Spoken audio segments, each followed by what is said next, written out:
রাজ্য জুড়ে বর্তমানে শুরু হয়ে গেছে পিএম কিষাণের জন্য ভেরিফিকেশন প্রক্রিয়া। অর্থাৎ যারা যারা পিএম কিষাণের বেনিফিশিয়ারি রয়েছেন, অর্থাৎ পিএম কিষাণের জন্য যারা যারা টাকা পান, তারা কি আদৌ পিএম কিষাণের বেনিফিশিয়ারি কিনা, কিংবা পিএম কিষাণ পাওয়ার তো একটা যোগ্যতা রয়েছে, কি কি যোগ্যতা থাকলে পিএম কিষাণ পাওয়া যায় সেটাও জানাবো কিছুক্ষণ পরে। তো সেই যোগ্যতা ছাড়া কারা কারা পিএম কিষাণের টাকা পাচ্ছেন তাদের সবার ভেরিফিকেশন শুরু হয়ে গেছে, এবং যারা যারা ভেরিফিকেশনে বাতিল হয়ে যাবেন, অর্থাৎ যাদেরটা দেখা যাবে যে যোগ্যতা থাকা ছাড়াও এই সমস্ত কৃষকরা টাকা পেয়েছেন বা আদৌ কৃষক নন, তারাও পিএম কিষাণ যোজনার টাকা পেয়েছেন, তাদেরকে কিন্তু টাকা ফেরত দিতে হবে। বর্তমানে লক্ষ লক্ষ কৃষক চিন্তায় রয়েছে যে তাদের আবার টাকা ফেরত দিতে হবে না তো। তার কারণ টাকা দিল না সেটা মানা যায়, কিন্তু যত টাকা পাওয়া গেছে এতদিন পর্যন্ত প্রায় 24-23টি কিস্তি হয়ে গেছে, সবাইকে যদি টাকা ফেরত দিতে হয় সেটা কিন্তু অনেকের পক্ষেই দেওয়া সম্ভব নয়। টাকা নতুন করে দিল না সেটা সহ্য করা যতটা ইজি, টাকা রিটার্ন দেওয়াটা সহ্য করাটা ততটাই বেশি কষ্টের। ঠিক আছে, তো প্রথমে চলুন আপনাদের জানিয়ে দিই যে পিএম কিষাণ যোজনার জন্য মানদণ্ড কি কি ছিল, এবং আপনাদের মধ্যে কেউ কি এই মানদণ্ড ছাড়া আপনারা পিএম কিষাণের টাকা পেয়েছেন।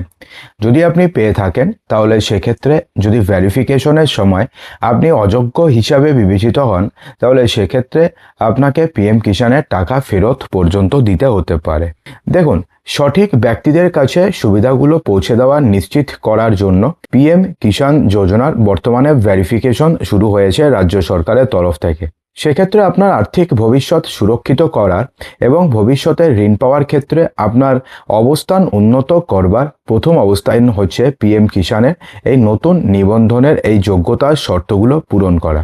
দেখুন, যদি জমির মালিকানা সরকারি ভূমি রেকর্ড অনুযায়ী আবেদনকারীকে অবশ্যই তার নামে চাষযোগ্য জমির মালিক হতে হবে।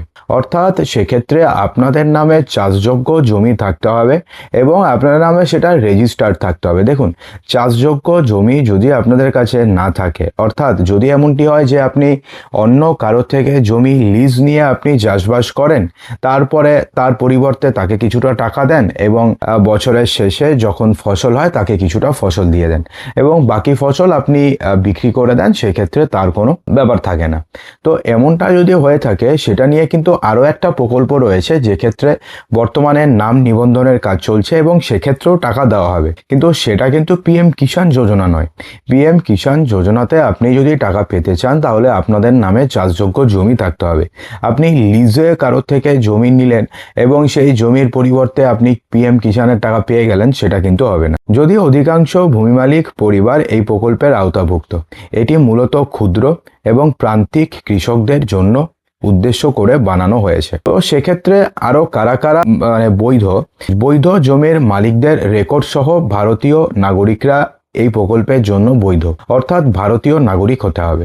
দেখুন, আপনাদের নাম যদি এসআইআর এর পরে কাটা গিয়ে থাকে, অর্থাৎ এসআইআর এর পরে যেই ভোটার তালিকা হয়েছে সেই ভোটার তালিকাতে যদি আপনাদের নাম থাকে তাহলে তো আপনি যোগ্য হয়ে গেলেন, কিন্তু যদি আপনাদের নাম কাটা চলে যায়, ধরুন আপনাদের নাম খসড়া তালিকাতেই কাটা চলে গেছে, সেক্ষেত্রে কিন্তু আপনি এই প্রকল্পের জন্য আর যোগ্য হবেন না। যে সমস্ত কৃষকের জমির রেকর্ড রাষ্ট্রীয় ডেটাবেসে হালনাগাদ করা হয়, সেই সমস্ত কৃষকরাও এই প্রকল্পের জন্য যোগ্য। আধার সংযুক্ত ব্যাংক অ্যাকাউন্টধারী ব্যক্তিরা যোগ্য, অর্থাৎ সেক্ষেত্রে আপনাদের ব্যাংক অ্যাকাউন্টের সাথে যদি আধার লিঙ্ক করা থাকে তাহলে আপনি যোগ্য, কিন্তু যদি আপনাদের ব্যাংক অ্যাকাউন্টের সাথে আধার লিঙ্ক করা না থাকে তাহলে সেক্ষেত্রে কিন্তু আপনি যোগ্য নন। সেক্ষেত্রে আপনি ব্যাংকে গিয়ে জাস্ট আধার লিঙ্কটা করিয়ে নিলে আপনি যোগ্য হয়ে যাবেন। তার জন্য কিন্তু আপনাদের টাকা ফেরত দিতে হবে, অর্থাৎ এটা কিন্তু আপনাদের জন্য নয়। এখন ব্যাপারটি হচ্ছে কারা কারা যোগ্য নন, এবং এনারা যদি যোগ্য না হওয়া সত্ত্বেও টাকা নিয়ে থাকেন, সেক্ষেত্রে এই সমস্ত কৃষকদের অথবা কৃষক না তবুও যারা টাকা পেয়েছেন তাদেরকে টাকা ফেরত দিতে হতে পারে। তবে কাদের ফেরত দিতে হতে পারে সেটি জানার পূর্বে আপনাদের কাছে একটা ছোট্ট রিকোয়েস্ট। আপনাদের মধ্যে যারা যারা এখনো পর্যন্ত ভিডিওটিকে দেখছেন এবং যাদের ভিডিওটি এখনো পর্যন্ত ভালো লেগেছে, ভিডিওটিকে একটি লাইক করে দেবেন এবং ভিডিওটিকে অবশ্যই শেয়ার করবেন। বন্ধুরা, 1000টি লাইক এবং 1000টি শেয়ারের একটা ছোট্ট টার্গেট থাকলো। আর চ্যানেলে যারা নতুন এসেছেন অবশ্যই চ্যানেলটিকে সাবস্ক্রাইব করে দেন। দেখুন, প্রাতিষ্ঠানিক ভূমি মালিকদের কিন্তু এই প্রকল্পের জন্য যোগ্য নন। অর্থাৎ সেক্ষেত্রে কোনো ভূমি মালিকের যদি প্রচুর জমি থাকে, অর্থাৎ তারা যদি ধরুন জমিদার ক্যাটাগরির হয়ে থাকে, তাহলে সেক্ষেত্রে সেই সমস্ত ভূমি মালিকরা কোনোভাবে এই প্রকল্পের জন্য যোগ্য নন। এটি মূলত ক্ষুদ্র এবং মাঝারি যে সমস্ত কৃষকরা রয়েছেন তাদের উদ্দেশ্য করে এই প্রকল্পটি আনা হয়েছে। মোটেও এটি বড়লোক কৃষকদের জন্য, যেমন পাঞ্জাবে প্রচুর কৃষক রয়েছে যাদের প্রচুর কোটি কোটি টাকা ইনকাম করে, তাদের বাড়িতে মার্সিডিজ কার পর্যন্ত রয়েছে, তো তারা তো এই প্রকল্পের জন্য এলিজেবল নন। তো তাদের মধ্যে কেউ যদি এই প্রকল্পে আবেদন করে থাকেন তাহলে তাদেরকে টাকা ফেরত দিতে হতে পারে।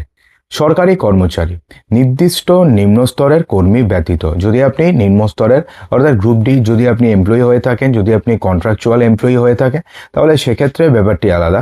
কিন্তু আপনি যদি রাজ্য সরকারি কর্মচারী হয়ে থাকেন এবং আপনি যদি গ্রুপ সি অ্যান্ড অ্যাবাভ হয়ে থাকেন, সেক্ষেত্রে কিন্তু আপনি যদি এতদিন পর্যন্ত এই প্রকল্পের টাকা পেয়েছেন, এবার আপনি নাও পেতে পারেন এবং এবার কিন্তু আপনাদেরকে টাকা ফেরত পর্যন্ত দিতে হতে পারে। যদি আপনি আয়করদাতা হয়ে থাকেন, নর্মালি তো কৃষি থেকে পাওয়া আয় তো আর মানে ইনকাম ট্যাক্স লাগু হয় না, অর্থাৎ কৃষি থেকে আপনি যদি ইনকাম করেন সেটাতে কিন্তু ইনকাম ট্যাক্স রিবেট রয়েছে, ঠিক আছে। কিন্তু অনেক কৃষকরা রয়েছেন প্রচুর টাকা ইনকাম করেন, প্রচুর টাকা। পাঞ্জাবে দেখবেন কিছু কিছু কৃষক তো বিশাল বড় লোক থাকে, তো তাদের কিন্তু আবার কিছু কিছু ক্ষেত্রে ইনকাম ট্যাক্স দিতে হয়, যদিও তারা অনেক ক্ষেত্রে দেয় অনেক ক্ষেত্রে দেয় না, সেটা আলাদা ব্যাপার। কিন্তু ইনকাম ট্যাক্স যদি আপনি দিয়ে থাকেন তাহলে সেক্ষেত্রে আপনাদের আবেদন বাতিল হতে পারে এবং সেক্ষেত্রে আপনারা যদি এতদিন টাকা পেয়ে থাকেন আপনাদের টাকা ফেরত পর্যন্ত দিতে হতে পারে।